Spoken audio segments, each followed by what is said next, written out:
covers. Here is one of them that I finished in my house. A huge difference. We had some old ones, so these came out really well. And when I made the last video, I didn't have a lot of time to show the installation. I kind of showed the before and the after. And these can be a great fit for a lot of people, but there is one thing to note, which I'm going to show you. I'm redoing a small bathroom right now, the vents, and just show you something that you do have to be aware of. Because when you watch the commercial, of course, it shows you they're so easy, and sometimes they are, but sometimes they're not. I'll show you why. All right, so this is a very small bathroom. I apologize because I'm in a very tight spot today, but this is a 4-foot section. Now, what you can see here is why NeatHeat doesn't always go on so easy is the back lip. And what I mean by that, if you look at a crossover section, this piece here that I'm pointing to has to fit behind, okay? This one definitely did not have the room. In fact, you'll see. So I sat here and scraped all of this out. Now, you can use some different stuff. I find this to be the best tool to use because you kind of just use this corner and you're going to go along and you're going to dig it all out. So if you're somebody who has baseboards like these where they're sealed because somebody sealed over the top of them, you're going to have to dig it out. It's going to be kind of hard to see, but you've got to have a space in there, okay? And if you don't have a space, these are not going to go in. So usually if I take my little tool here and I can see if I can kind of do this, you'll be able to push out. Notice the space. So you're going to need that space, okay, in order for these to fit on. All right, let me zoom out here real quick. Otherwise, it's not going to work. So I just sat here with a vacuum. This one wasn't too bad. It took me about 15-20 minutes. You can also use, if you need, an X-Acto knife and kind of cut along as you go. All right. You don't need any other parts. So there are my end caps. There's the front plate. Okay. Now, what's nice, if you can, I have a smaller section here, is before you go crazy, even if you just have like a 2 or 3 inch piece of it and just kind of go along with it, and then you're going to see here and then slide along. So if you ever have to get stuck where you have to ream this out, take this piece and you can see here now, it's going to slide there we go, all the way down. And it's going to fit in nice and perfect. So now that I have my full 4-foot piece, this is going to work great. I always say when you put these on, open up the vent, okay? Because clearly you're not going to be able to unless you take off the end caps. And just keep them open. And again, you don't need this front piece. It's a great time to clean these out, of course, which I will do.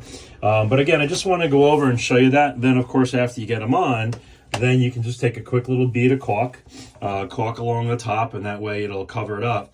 But if you do get in this, and a lot of the older houses, and mine is one of them, okay, is where these are sealed to the wall, they don't just slip on. So again, you've got to make sure you take into account this piece, okay, and you can see here, has got to be able to fit behind it. Otherwise, they are not going to go on, all right? So again, just take your time, a vacuum cleaner. I just stood here with a vacuum and just went right along. Used my tool. Again, used some different stuff. This I found to be the most handy just because it's got this corner piece and then just keep sliding it down. This one had a ton of caulk in it, a ton of paint. And again, the good part is if you scratch all this up, doesn't matter because you're not going to see it. Okay, so that's kind of the cool part with it. And then, of course, when you're done, you know, if you want to put a bead of caulk along the top, you can do so. So I hope that helps, but I just want to I'll show you what the finished piece looks like in a quick second. But again, you just got to make sure you have that gap. So this is what it looks like slid on. It's slid on super nice and easy. I haven't put the end caps on yet, which I'll do next. But again, once it goes on, and it's worth just taking the time, it slides right on. And then with the end caps, it's gonna look like a finished product. I'll throw a small bead of white caulk and we will be done. Again, just make sure you keep your vents open before you put the covers on. All right, so finally, your end caps. And notice these are the bottom. Notice where they can be cut. So these purposely have indentations because if you go to put them on, they're not going to fit for this application. So always, of course, cut once. You can measure the distance here. I'm going to cut off the bottom panel and see how they fit because ultimately you want this clip to go on the bottom. All right, so notice how they're not flush. Now, the best job to do this with is a good pair of shears, all right? You can try some other things. Don't cut yourself. You can do it with an X-Acto knife, but all I'm going to do is I'm going to go along the line here, and I'm going to cut along this bottom line first and see how they fit. And what I'm going to do then is take an X-Acto knife and make it nice and smooth, make sure it's nice and flush, and then come back and see how they fit. I'm going to try this because it's so hard to try to hold the camera, but I'm going to do the first one first. So I'm just going to take my shears, and hopefully you can see, just cut right along the bottom one first. All right, then I'm going to cut across the top. I'm doing the bottom one first. I'd rather cut once. Now what you can do is, notice I've got this cut and I've got this cut. I'm going to go grab, so let me put this up so you can see what this looks like. All right, and I'm going to go grab my knife real quick. All right, now, and then all you have to do for this is put one or two little cuts along the line.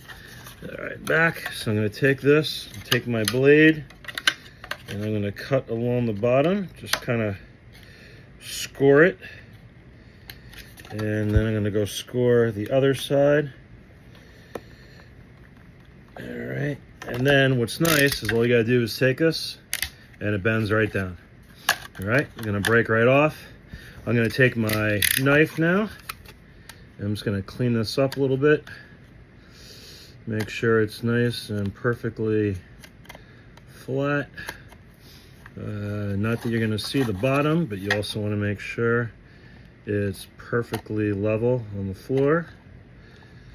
All right, and last cut. So there's the first one. So whether you're cutting the first line or the second line, that's now what it's going to look like. And then hopefully, let's go see how it fits and put it on our. So after the first cut, it just was too tall, so I went back and I made the second cut. Here's the item number, by the way, if you need. But again, these are the getneatheat.com. There's the left, this is the left end cap. And now, hopefully, if all goes well, try this together. This is going to slip right on. Yeah, there we go. This piece here is going to click in. Always hard to do this with one hand while you're filming. But there's our piece.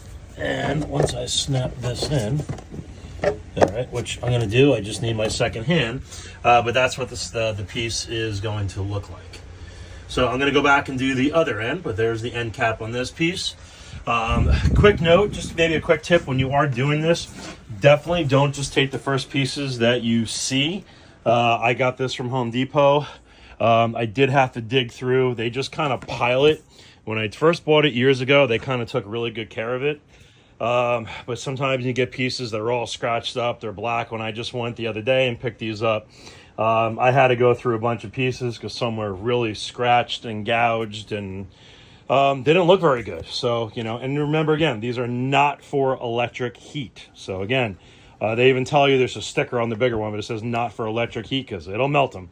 But again, just, you know, if you look for them, make sure you get some good pieces, you know, inspect them really carefully. So I'm going to go back and finish up the other end cap and see where we go. See, so always, just when you think you're done, you're not, because then, of course, depending on your application, you may have to deal with tile. Okay, so in that case, all I did, very simple, you're going to take your shears, you're going to cut out the back. So notice the notch I had to cut out. So that way it goes right around and fits, excuse me. Again, hard to do this with one hand, but that way it goes flush, okay, right along the tile. So once you have this piece in and it snaps in, there we go. And then there is our finished end cap. So I had to do the same to the other side, but I had to take into account the tile. And here is the little piece I cut off of each one. So not too much, but you've got to cut off the thickness and the height of the tile. So in that way the piece will go on nice and neat and straight, and that's the way it looks. And again, just use your shears. It makes it so nice and easy. Just score it real quick with a knife. They snap right off. And then finally, that is what you get when you're done. So just to show you another quick installation I did. This is my son's room. They are the old, disgusting baseboard heating. But this came out nice. This one I don't need to do. any beading or anything on top of it because it came out well. And then don't forget, you need the connecting cap. So at least at my Home Depot, they come in 4-foot sections and 6-foot sections. As the old rule says, measure twice, cut once. This stuff is not cheap anymore. From when I first did this years ago, they basically have doubled in price. So just make sure you do your measurements really good because you don't want to have to go buy another section of this stuff, or obviously have too much of it left over. But at least the Home Depot by me has 4-foot and 6-foot sections. But again, this is what it looks like in a bedroom, you know, and a huge difference from what was there before. And another tip is paint before you do the baseboards. Don't do the baseboards and then paint. You're going to make your life so much more difficult. So again, just did this room. Now, these here in my son's room, it's only about 8 feet. This was horrible. This took me well over an hour to grind or basically pull all the stuff out because the old ones were, there was no room to push these over. So whoever originally installed them put tons of this old hard caulk in there. So just again, always check your baseboards before you run out to the store and say, hey, I got these NeatHeat and they're going to go on super easy. You got to do your homework first because, again, it can still be done, as you can see, but it might be a lot more homework than you think, you know, where they're just going to slide over. But again, paint first, take the old baseboards off, get rid of them, do whatever you're going to do, paint, and then the last step, of course, should be the installation of the baseboard heating, and I hope that helps. All right, so anyway, again, finished product, end caps are in. I just put a small bead of caulk on top. The good news is I'm not doing it now, but eventually down the road in a few months I am going to paint. So I'm not that worried about it, and I do use a paintable. I use the DAP paintable caulk. So that way when I tape it off, if I do get a little bit, not a big deal. But again, just want to show you, this is the end product of what it finally looks like. All right, let me zoom out here really quick. Zoom in, zoom out. All right, so for a small bathroom, again, I'm just Joe homeowner, not a professional, not even close to it. But if you want to clean up your heat covers and make them look a little bit neater and a nice bright white color, I do highly recommend them. Definitely worth the investment, and instead of looking at those old rusty metal panels. So anyway, thanks again for watching. I appreciate it. If you wouldn't mind, if you can give me a thumbs up, I always appreciate the feedback and hopefully inspire me to try to make some more videos in the future, and hope I'll help each other out and go from there. Thanks guys, you have a great day.